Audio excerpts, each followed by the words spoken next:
realidad el número de policías que tienen un gran talento para la actuación es altísimo.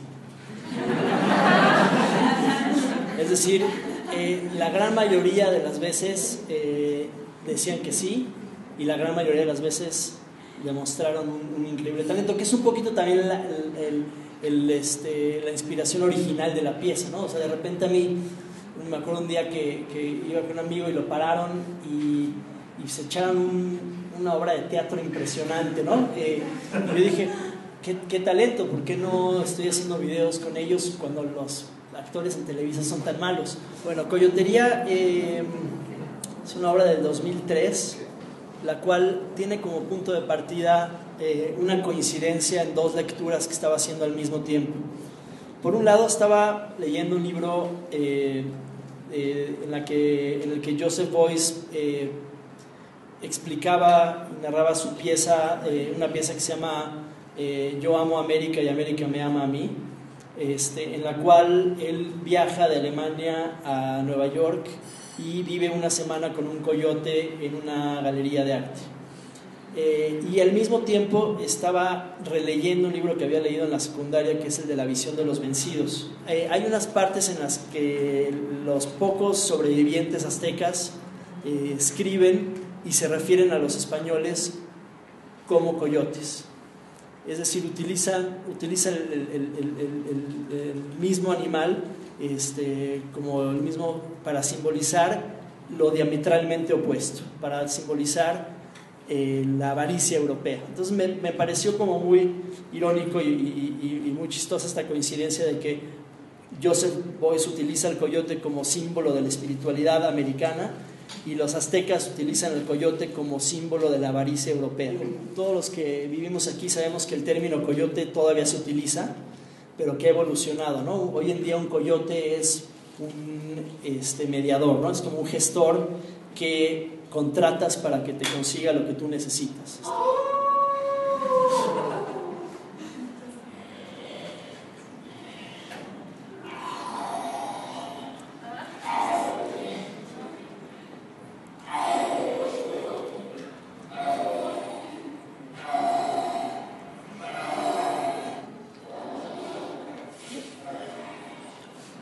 Por ahí del 2006, 2005, 2006,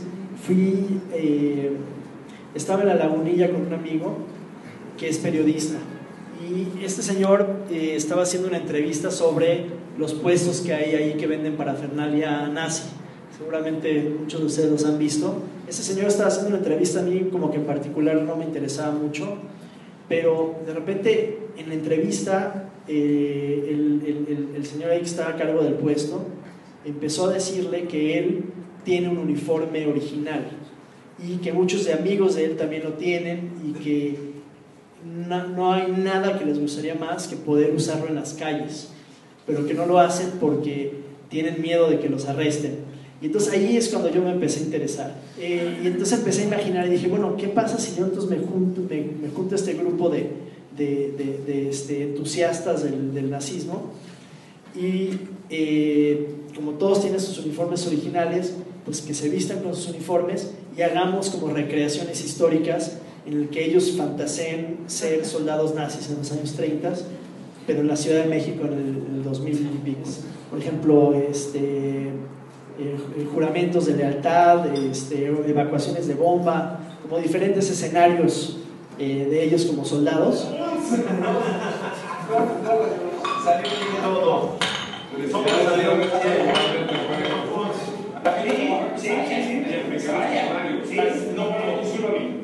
Mientras separes y produzcas una raza que sea todavía mejor, es ahí. ¿Los judíos eran arios? La mayoría. No. ¿Se casaban entre ellos? No cometí. Mira, bien lo dice uno de los jóvenes, mientras no cometas el error de mezclar tu sangre con sangre inferior, eres ario.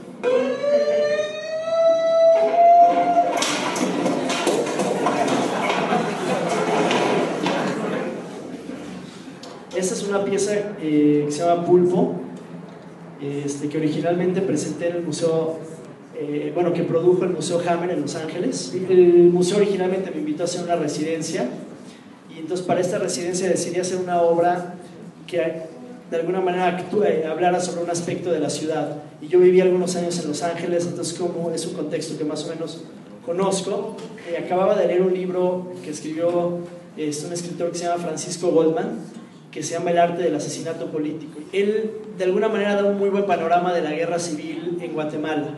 Entonces, al leerlo, yo recordé que cuando yo vivía en Los Ángeles, iba a veces a esta tienda, el Home Depot, pues también hay aquí, y en el estacionamiento del Home Depot es a donde se congregan los indocumentados para conseguir trabajo como jornaleros. Entonces yo recordé que había ido al Home Depot en algún momento y que había contratado a guatemaltecos que eran exguerrilleros, o sea, guatemaltecos que lucharon en esta guerra. Entonces empecé a hacer entrevistas, a platicar con ellos, y en Estados Unidos hay una tradición muy fuerte que es las recreaciones de la guerra civil, es decir, se recrean batallas de la guerra civil de manera muy obsesiva.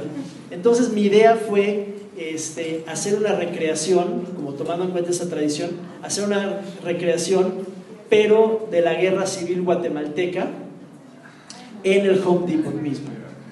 Y en esta recreación, entonces, a diferencia de las recreaciones que ocurren normalmente en Estados Unidos, la diferencia es que en este caso los que la recrean son las mismas personas que pelearon en la guerra. Para mí el arte y la manera en la que estructuro esas piezas es como una manera de reinterpretar la idea que tienes de la realidad, ¿no? a través del arte. Entonces para mí va mucho más por ahí, ¿no? Entonces, y también de alguna manera de implicar al espectador con aspectos de la vida que normalmente no se siente implicada, ¿no? Entonces, ahora, si ya como efecto secundario, por supuesto que yo pues digo, con la gente que trabajo creo un vínculo y algún impacto tendrá en su vida o no, pero esos ya son de alguna manera efectos secundarios. Salo Island es una pieza que toma como punto de partida el asesinato de Pasolini, de Pier Paolo Pasolini, y también una serie de textos que Pasolini escribe en el último año, el año que fue asesinado, en el 75. Son una serie de ensayos políticos que Pasolini escribe en el mismo año en que fue asesinado. Y en esos ensayos habla un poco de cómo lo que él describía como el postcapitalismo, quizás hoy en día se puede entender como el neoliberalismo, ha logrado más de lo que logró el fascismo en cuanto al control del cuerpo, ¿no? Y el control de la agencia humana.